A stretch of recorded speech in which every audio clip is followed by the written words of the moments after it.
In this video, I'm going to be going through the final section. It's not really prominent in the textbook, but there are a couple of questions on this topic, and it's definitely a GCSE topic, so it's presupposed knowledge.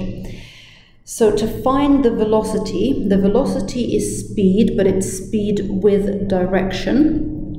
So to find the velocity of a particle, you need to differentiate. So you're differentiating the displacement. And once you differentiate the equation of the displacement, you find the velocity. So v equals ds over dt, and the unit for velocity is meters per seconds, written also as ms to the power of -1. And then to find the acceleration or deceleration of a particle, you differentiate again. So you differentiate the velocity to find the acceleration. You would be differentiating twice because you're starting from the displacement, then velocity, then acceleration. And the unit for acceleration or deceleration is meters per second squared, so meters per second squared, which is also written as ms to the power of -2. So you've got the displacement, which is often also interchanged with the word distance, and you differentiate that to find the velocity. You differentiate the velocity to find the acceleration. So a particle travels such that its distance s meters from the origin at time t seconds is given by the equation s equals t cubed plus 10t squared minus 3t. Find expressions for the velocity. Velocity is ds over dt. I'm differentiating the distance. So that becomes 3t squared plus 20t minus 3. That's the velocity. Find an expression for the acceleration. The acceleration is dv over dt. So it's differentiating the velocity. So that's 6t plus 20. And then it says find the velocity when the time is 3. So I need to substitute t equals 3 into the equation for the velocity.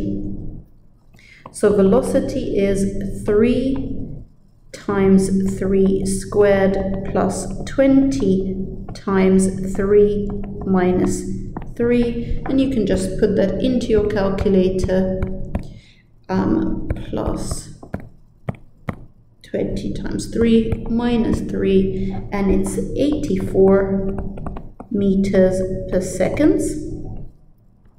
And then find the acceleration when t equals 4. You're finding the acceleration, so you are substituting t equals 4 into the equation of the acceleration.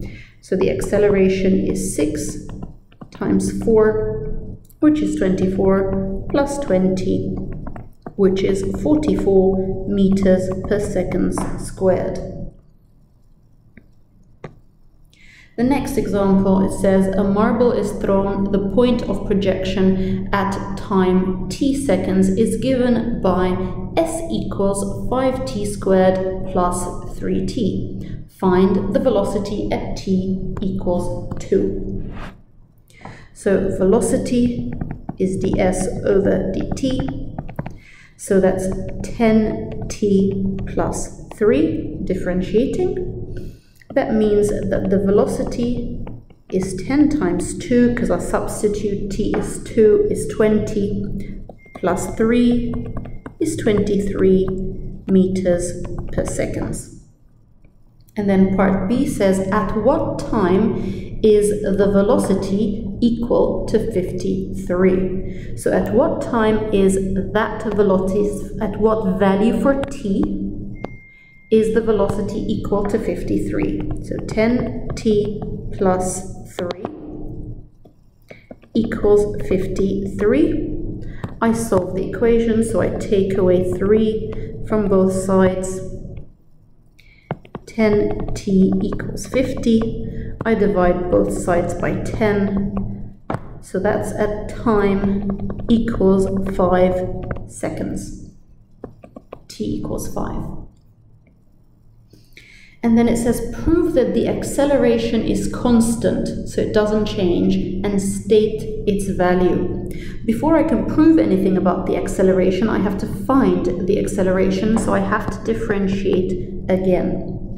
So v is 10t plus 3. So the acceleration, I differentiate dv over dt. Differentiating 10t gives me 10. I can't differentiate that. So here it is.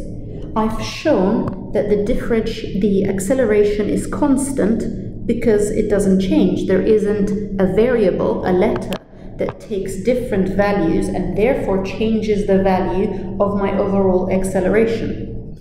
So therefore, A is 10 meters per second squared. And that is the end of this video.